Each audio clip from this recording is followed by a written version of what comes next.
ओम शांति 15 मार्च 2021 प्रातः मुरली बाबा कहउछंती मीठे बच्चे प्रत्येकंकर पाप को शोषी नेबा वाला फर्स्ट क्लास ब्लॉटिंग पेपर एकमात्र शिव बाबा ही अटंती। तांकु मने पकाओ जहा द्वारा पाप समाप्त हेब। प्रत्येकंकर पाप को शोषी नेबा वाला फर्स्ट क्लास ब्लॉटिंग पेपर एकमात्र शिव बाबा ही अटंती। तांकु मने पकाओ जहा द्वारा पाप समाप्त हेब। प्रश्न आत्मा उपरे लागिथिबा सबुठारु कड़ा दाग कौन? ताकु लिभाइबा पई केउ परिश्रम करिबाकु हेब? आत्मा उपरे लागिथिबा सबुठारु कड़ा दाग कौन? ताकु लिभाइबा पई केउ परिश्रम करिबाकु हेब?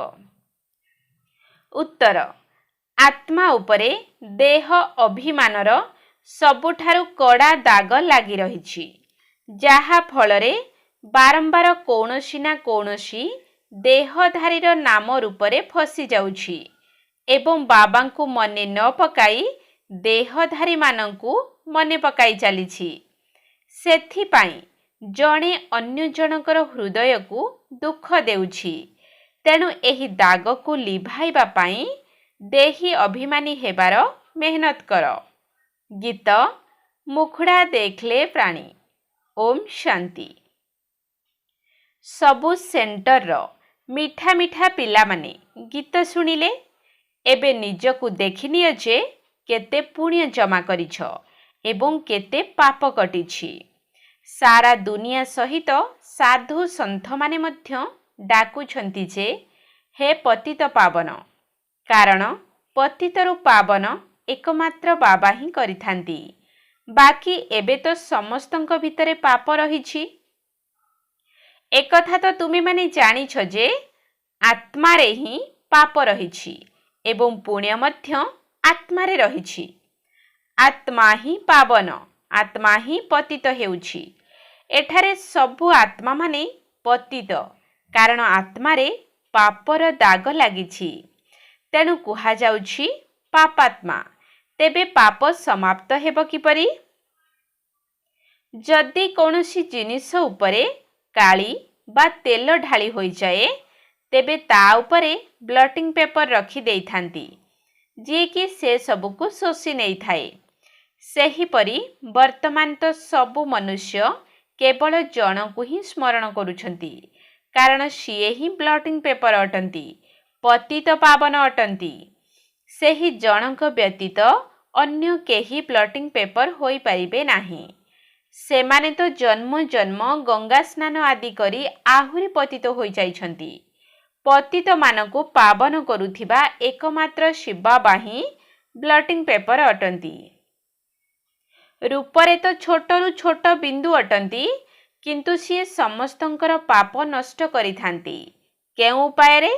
केवल एतिकी कहउछंती, मोते ब्लॉटिंग पेपर को स्मरण कर। मु तो चैतन्य अटेना, तुमको आउ कोनोसी कष्ट देउ नाही। तुमे आत्मा मध्य बिंदु, बाबा मध्य बिंदु। कहउछंती केवल मते मने पकाओ, तेबे तुमर सबु पाप समाप्त होई जिवो। एबे प्रत्येक निज निज हृदय को पचार जे जोग द्वारा आमर केते पाप नष्ट होईछि। मु केते पाप करिछि, बाकी केते पाप रहुछि, एकथा जणा पड़िबो किपरि? अन्य मानकु मध्य एही रास्ता देखाई चाल जे एकमात्र ब्लॉटिंग पेपर को स्मरण कर। समस्तंकु एही राय देबा भल कथा ना, किंतु आश्चर्यर कथा हेला जहांकु राय देइथांती सेमाने बाबांकु स्मरण करिबाकु लागि पड़ंती, किंतु जेउ माने राय देउछंती सेमाने निजे स्मरण करंती नाही। जे राय दियंती सेमाने बाबांकु स्मरण करंती नाही। सेथिपाई तांकर पाप कटि न थाए। पतित पावन तो जनकु ही कुहा जाउछि।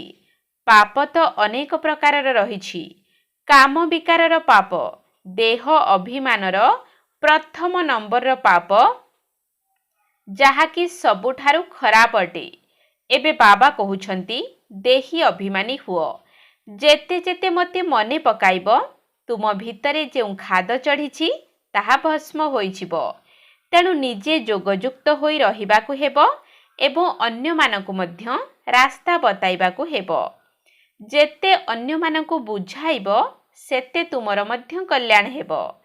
ତେଣୁ ଏହି ଧନ୍ଦାରେ ଲାଗିଯାଅ। ଅନ୍ୟମାନଙ୍କୁ ମଧ୍ୟ ଏହି କଥା ବୁଝାଇବାକୁ ହେବ ଯେ ବାବାଙ୍କୁ ସ୍ମରଣ କରିଲେ ତୁମେ ପୁଣି ଆତ୍ମା ହୋଇଯିବ। ତୁମର କାମ ହେଲା ଅନ୍ୟମାନଙ୍କୁ ଏହି କଥା ଜଣାଅ ଯେ ପତିତ ପାବନ ଜଣେ ହିଁ ଅଟନ୍ତି। ଯଦିଓ ତୁମେ ଜ୍ଞାନ ନଦୀମାନେ ଅନେକ ଅଛ, କିନ୍ତୁ ତୁମେମାନେ ସମସ୍ତଙ୍କୁ କହୁଛ ଯେ ଜଣକୁ ହିଁ ସ୍ମରଣ କର। ସେହି ଜଣେ ହିଁ ପତିତ ପାବନ ଅଟନ୍ତି। ତାଙ୍କର ବହୁତ ମହିମା ରହିଛି। ଜ୍ଞାନର ସାଗର ମଧ୍ୟ ସେ ହିଁ ଅଟନ୍ତି। ସେହି ଜଣେ ବାବାଙ୍କୁ ସ୍ମରଣ କରିବା ଏବଂ ଦେହୀ ଅଭିମାନୀ ହୋଇ ରହିବା, ଏହି ଗୋଟିଏ କଥା ହିଁ କଷ୍ଟକର ଅଟେ।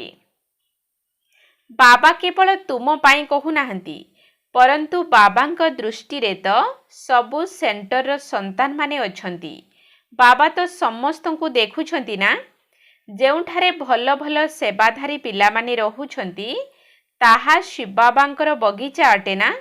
ଯେଉଁଠି ସୁନ୍ଦର ବଗିଚା ହୋଇଥିବ ତାକୁ ହିଁ ବାବା ମନେ ପକାଇବେ। ଯଦି କୌଣସି ଧନୀ ବ୍ୟକ୍ତିଙ୍କର 4-5ଟି ପିଲା ଥିବେ, ତାଙ୍କ ଭିତରୁ ଯିଏ ବଡ଼ ପୁଅ ହୋଇଥିବ ତାଙ୍କୁ ହିଁ ସମସ୍ତେ ମନେ ପକାଇବେ। ଫୁଲ ମଧ୍ୟ ବିଭିନ୍ନ ପ୍ରକାରର ଥାଏ ନା।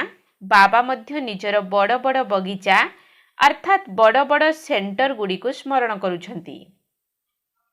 କାହାକୁ ବି ରାସ୍ତା ବତାଇବା ବହୁତ ସହଜ। କେବଳ ଏତିକି କହିବାକୁ ହେବ ଯେ ଶିବ ବାବାଙ୍କୁ ସ୍ମରଣ କର। ସିଏ ହିଁ ପତିତ ପାବନ ଅଟନ୍ତି। ସେ ନିଜେ କହୁଛନ୍ତି ମୋତେ ମନେ ପକାଇଲେ ତୁମର ପାପ ଭସ୍ମ ହୋଇଯିବ। ସିଏ ସାରା ଦୁନିଆ ପାଇଁ କେତେ ଫାଷ୍ଟ କ୍ଲାସ୍ ବ୍ଲଟିଂ ପେପର ଅଟନ୍ତି। ସମସ୍ତେ ତାଙ୍କୁ ହିଁ ସ୍ମରଣ କରୁଛନ୍ତି। କାହାକୁ ବି ରାସ୍ତା ବତାଇବା କେତେ ସହଜ। କେବଳ ଏତିକି କହିବାକୁ ହେବ ଯେ ଶିବ ବାବାଙ୍କୁ ସ୍ମରଣ କର।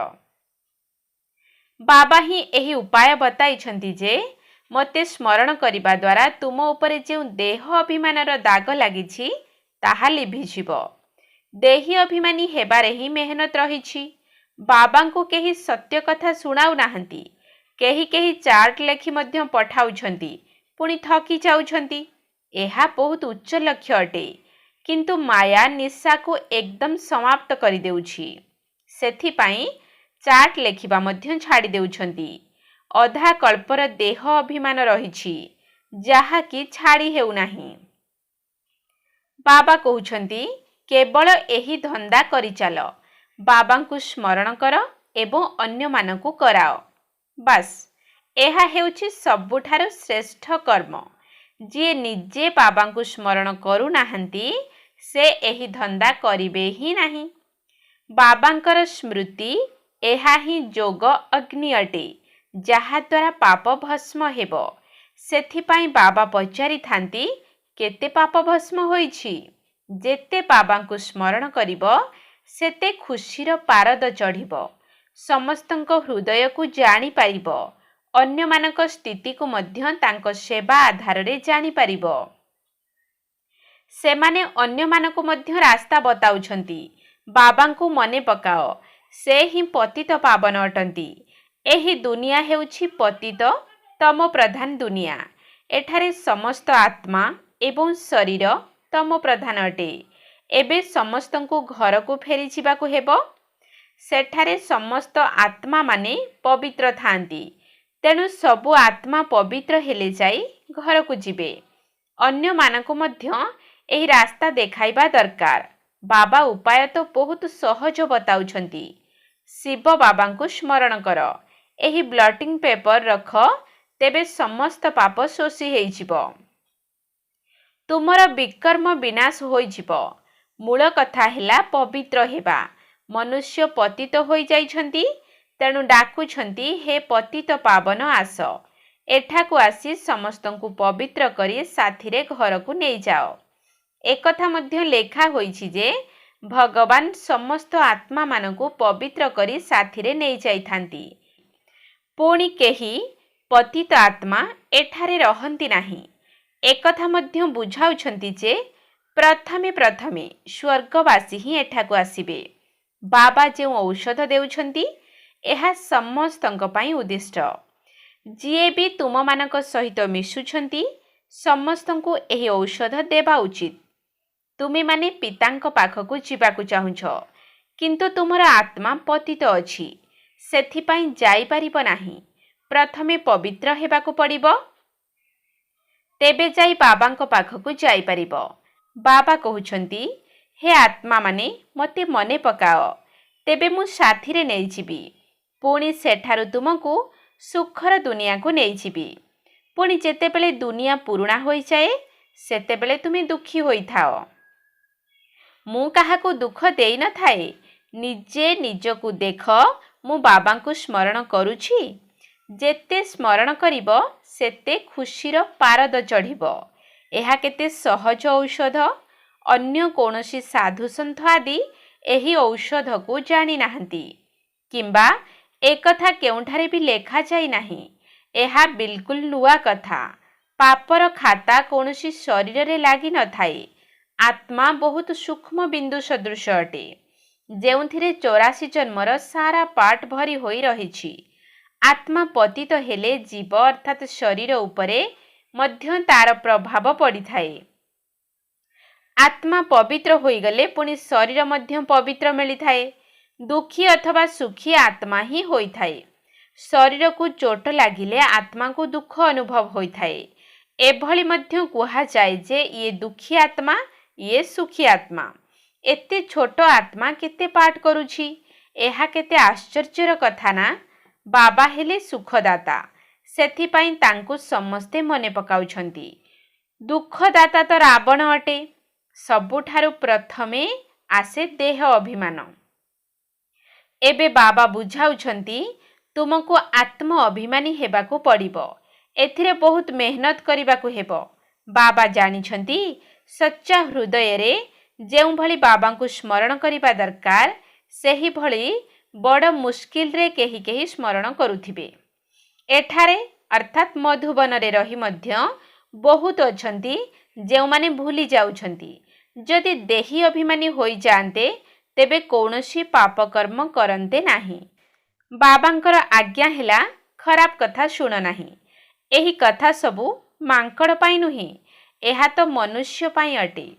ମନୁଷ୍ୟ ବର୍ତ୍ତମାନ ମାଙ୍କଡ଼ ସଦୃଶ ହୋଇଯାଇଛନ୍ତି, ତେଣୁ ମାଙ୍କଡ଼ର ଚିତ୍ର କରିଛନ୍ତି। ବହୁତ ଅଛନ୍ତି ଯେଉଁମାନେ ସାରା ଦିନ ପରଚିନ୍ତନରେ ବ୍ୟସ୍ତ ରହିଛନ୍ତି, ତେଣୁ ବାବାଙ୍କୁ ଶିକ୍ଷା ଦେବାକୁ ପଡ଼ୁଛି। ସବୁ ସେଣ୍ଟରରେ କେହି ନା କେହି ଏହିଭଳି ରହିଛନ୍ତି, ଯେଉଁମାନେ ଅନ୍ୟମାନଙ୍କୁ ଦୁଃଖ ଦେଇ ଚାଲିଛନ୍ତି। କେହି କେହି ଭଲ ପିଲା ମଧ୍ୟ ଅଛନ୍ତି, ଯିଏକି ବାବାଙ୍କର ସ୍ମୃତିରେ ରହୁଛନ୍ତି। ବାସ୍ତବରେ ମନ, ବଚନ, କର୍ମରେ କାହାକୁ ଦୁଃଖ ଦେବା ଉଚିତ ନୁହେଁ। ଯଦି ବଚନରେ ମଧ୍ୟ କାହାକୁ ଦୁଃଖ ଦେବ ତେବେ ଦୁଃଖୀ ହୋଇ ମରିବ। ବାବା କହୁଛନ୍ତି, ପିଲାମାନେ, ତୁମେ ସମସ୍ତଙ୍କୁ ସୁଖ ଦିଅ, ସମସ୍ତଙ୍କୁ କୁହ ଦେହୀ ଅଭିମାନୀ ହୁଅ ଏବଂ ବାବାଙ୍କୁ ମନେ ପକାଅ। ଏଠାରେ କୌଣସି ଟଙ୍କା ପଇସାର ଲେନ ଦେନର କଥା ନାହିଁ। କେବଳ ପ୍ରିୟ ବାବାଙ୍କୁ ମନେ ପକାଅ, ତେବେ ତୁମର ବିକର୍ମ ଭସ୍ମ ହୋଇଯିବ ଏବଂ ତୁମେ ବିଶ୍ୱର ମାଲିକ ହୋଇଯିବ। ଭଗବାନ ବାଚ ମନ୍ମନା ଭବ। ଏକମାତ୍ର ବାବାଙ୍କୁ ଏବଂ ତାଙ୍କର ସମ୍ପତ୍ତିକୁ ମନେ ପକାଅ। ନିଜ ଭିତରେ ଆଉ କୌଣସି କଥାବାର୍ତ୍ତା ହୁଅ ନାହିଁ। କେବଳ ବାବାଙ୍କୁ ସ୍ମରଣ କର, ଅନ୍ୟର କଲ୍ୟାଣ କର। ତୁମର ଅବସ୍ଥା ଏଭଳି ମିଠା ହେବା ଦରକାର, ଯାହାକି କେହି ବି ଆସି ଦେଖିଲେ କହିବେ ଯେ ବାବାଙ୍କର ପିଲାମାନେ ବ୍ଲଟିଂ ପେପର ଅଟନ୍ତି। ଏବେ ସେପରି ଅବସ୍ଥା ହୋଇନାହିଁ। ବାବାଙ୍କୁ କେହି ଯଦି ପଚାରିବେ ତେବେ ବାବା କହିବେ, ବ୍ଲଟିଂ ପେପର କ'ଣ? ଏବେ ଖାଲି କାଗଜ ମଧ୍ୟ ହୋଇନାହାନ୍ତି। ବାବା ସବୁ ସେଣ୍ଟରର ପିଲାମାନଙ୍କୁ ବୁଝାଉଛନ୍ତି। ବମ୍ବେ, କଲିକତା, ଦିଲ୍ଲୀ ସବୁ ଜାଗାରେ ପିଲାମାନେ ତ ଅଛନ୍ତି ନା। ରିପୋର୍ଟ ମଧ୍ୟ ଆସୁଛି ବାବା ଅମୁକ ବହୁତ ହଇରାଣ କରୁଛି। ତେବେ ନିଜକୁ ପୁଣ୍ୟାତ୍ମା କରିବା ପରିବର୍ତ୍ତେ ଆହୁରି ପାପାତ୍ମା କରିଦେଉଛନ୍ତି। ବାବାଙ୍କୁ କେହି ପଚାରିଲେ ବାବା ତୁରନ୍ତ କହିଦେଇପାରିବେ। ଶିବ ବାବା ତ ସବୁ କିଛି ଜାଣିଛନ୍ତି ନା, ତାଙ୍କ ପାଖରେ ସାରା ହିସାବ କିତାବ ରହିଛି। ଏହି ବାବା ମଧ୍ୟ କହିପାରିବେ चेहरारू ही सबुकिछि जना पड़ी जाए। ये बाबांकर स्मृति रे मस्त अछंती। एहांकर चेहरा ही खुशी बासिया देवतांक भଳି अटे। आत्मा खुशी थिले शरीर मध्य खुशी बासिया देखाजिब। शरीर को दुख मिलिले आत्मा को दुखर अनुभव होइथाए। तेबे गोटिए कथा समस्त को शुणाई चल। शिव बाबा कहउछंती मते मने पकाओ तेबे तुमर विकर्म विनाश होइजिब। सेमाने लेखि देइछंती कृष्ण भगवान वाच। तेबे कृष्ण को तो समस्ते बहुत मने पकाउछंती किंतु पाप तो कटु नाही बरं आहुरी पतित होई जाइछंती। एकथा काहाकू जଣା ही नाही जे स्मरण काहाकू करिबा दरकार। परमात्मांकर रूप कौन जदि सर्वव्यापी मध्य कहिबा तेबे भी जेपरि आत्मा बिंदु अर्थात तारका सदृश अटे सेही भଳି परमात्मा मध्य तारका सदृश अटंती। काहींकि ना आत्मा ही परमात्मा कहि देउछंती। तेणु सेही हिसाब रे परमात्मा मध्य छोट बिंदु रूप हेले ना। तेबे सेही छोट बिंदु ही ब्रह्मांक शरीर रे प्रवेश करी समस्त बिंदु मानकु कहउछंती पिला माने केवल मते मने पकाओ। सिए मध्य कर्मेंद्रिय द्वारा कहउछंती कर्मेंद्रिय बिना तो आत्मा शब्द करि परिबो नाही। तुमी कहि पारिबो आत्मा परमात्मांकर रूप तो एका भଳି अटे ना। परमात्मा को बड़ लिंग बा अन्य किछि कहि परिबो नाही। बाबा कहउछंती मु मध्य तुम भଳି बिंदु अटे किंतु मु पतित पावन एवं तुम समस्तंकर आत्मा पतित। एहा केते सिद्धा कथा। तेबे तुमे माने देही अभिमानी होई मते मने पकाओ एवं अन्य मानकु मध्य एही रास्ता बताओ। मु तो केवल दुईटी कथा ही कहूछि मनमना भव। पुणी टिकिए विस्तार रे बुझाउछि जे एसबु हेला शाखा प्रशाखा। प्रथमे सतो प्रधान सतो रजो तमुरे आसीथांती। पुणी पापात्मा हेबा द्वारा केते दाग लागि जाइथाए। सेही दाग लिभिब किपरि सेमाने भाबुछंती गंगा स्नान द्वारा पाप धोई होइछिब किंतु ताहा तो शरीरर स्नान अटे। आत्मा बाबांकु स्मरण करिबा द्वारा ही पावन होई परिबो जाहाकु जोगर यात्रा कुहा जाउछि। एहा केते सहज कथा जाहाकि बाबा प्रत्येक दिन बुझाउछंती। गीतारे मध्य एही कथा उपरे जोर दिया जाउछि मनमना भव। वर्षा तो मिलिब निश्चित केवल मते मने पकाओ जहा द्वारा पाप कटिबो। बाबा अविनाशी ब्लटिंग पेपर अटंती ना। बाबा कहउछंती मते मने पकाइबा द्वारा तुमे पवित्र होई जाउछ। पुणी रावण पतित करि देउछि। तेबे एभଳି बाबांको मने पकाइबा दरकार ना। एभଳି मध्य हेउछि केही केही मते स्मरण मध्य करुनाहांती। तेबे सेमानकर अवस्था कौन हेबो। बाबा बुझाउछंती पिला माने अन्य सबु कथा को छाड़ी दियो केवल गोटिए कथा मने रख देही अभिमानी हुओ एवं मते मने पकाओ। बास एक कथा तो जानिछ आत्मा गोटिए शरीर छाड़ी आउ गोटिए नहीं थाए। केबे भी जणे अन्य जनकर हृदय को दुखी करिबा उचित नुहे। परस्पर को सुख देबा उचित। तुमर धंदा ही एहा अटे। बहुत पिला अछंती जे कि अन्य मानकु दुख देई चलीछंती। परस्पर देहर स्मृति रे बांधी होई रहिछंती। सारा दिन परस्पर को मने पकाई चलीछंती। माया मध्य बहुत चतुर। बाबा नाम कहु नाहंती। सेथिपाई बाबा कहउछंती पिला माने देही अभिमानी हुओ। ज्ञान तो बहुत सहज किंतु जोग करिबा कष्ट। सेही ज्ञान तो पुणी भी 15-20 वर्ष पर्यंत पढ़िबा को पड़ी थाए। सेथिरे पुणी केते विषय मध्य रही थाए। एही ज्ञान तो बहुत सहज। ड्रामा को जानिबा जेपरि एक कहानी अटे। मुरली सुनाइबा कौनसी बड़ कथा नुहे। जोग करिबा बहुत मुश्किल हेउछि। शेषरे बाबा पुणी कही देउछंती ड्रामा तथापि तुमे पुरुषार्थ करि चल। बाबांकु जोग कर जेउ जोग अग्नि द्वारा तुमर पाप भस्म हेबो। किंतु भल भल पिला माने मध्य एथिरे फेल होई जाउछंती। अच्छा मीठा मीठा सिकिल दे संतान मानक प्रति माता पिता बाप दादांकर मधुर स्नेह भरा स्मृति एवं सुप्रभात। आत्मिक पितांकर आत्मिक संतान मानकु नमस्ते। आत्मिक संतान मानकर आत्मिक बाप दादांकु नमस्ते नमस्ते नमस्ते सुप्रभात।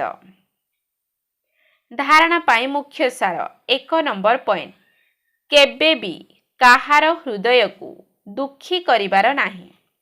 समस्तंकु सुख देबाकु हेबो। निजे एकमात्र बाबांक स्मृति रे रहिबा सहित समस्तंकु बाबांकर स्मृति देबाकु हेबो। 2 नंबर पॉइंट पापर दाग को लिभाइबा पाई देही अभिमानी होई अविनाशी ब्लटिंग पेपर बाबांकु मने पकाइबाकु हेबो। निजर अवस्था को एभली मिठा करिबाकु हेबो जहाँकि आम द्वारा समस्तंकर कल्याण हेउथिबो। वरदान निजर सहयोग द्वारा निर्बल आत्मा मानंकु संपत्तिर अधिकारी कराउथिबा वरदानी मूरत हुओ। निजर सहयोग द्वारा निर्बल आत्मा मानंकु संपत्तिर अधिकारी कराउथिबा वरदानी मूरत हुओ। वर्तमान निजर वरदानी मूरत द्वारा संकल्प शक्तिर सेवा करी निर्बल आत्मा मानंकु बाबांकर निकटवर्ती कर। कारण अधिकांश आत्मा मानक भितरे वर्तमान एही शुभ इच्छा उत्पन्न हेउछि जे आध्यात्मिक शक्ति जहा किछि करि परिबो ताहा अन्य केही करि परिबे नाही। किंतु आध्यात्मिकतार रास्तारे चलिबा पाई निजको शक्तिहीन मने करुछंती। सेमानंकु निजर शक्ति आधार रे साहस रूपी पाद दियो तेबे जाई सेमाने बाबांको निकटको आसी परिबे। सेथिपाई एबे वरदानी मूरत होई निजर सहयोग द्वारा सेमानंकु बाबांकर संपत्तिर अधिकारी कराओ। स्लोगान निजर परिवर्तन द्वारा संपर्क बाणी एवं संबंध रे सफलता प्राप्त करुथिबा आत्मा ही सफलतार मूर्ति अटंती। निजर परिवर्तन द्वारा संपर्क बाणी एवं संबंध रे सफलता प्राप्त करुथिबा आत्मा ही सफलतार मूर्ति अटंती। ओम शांति।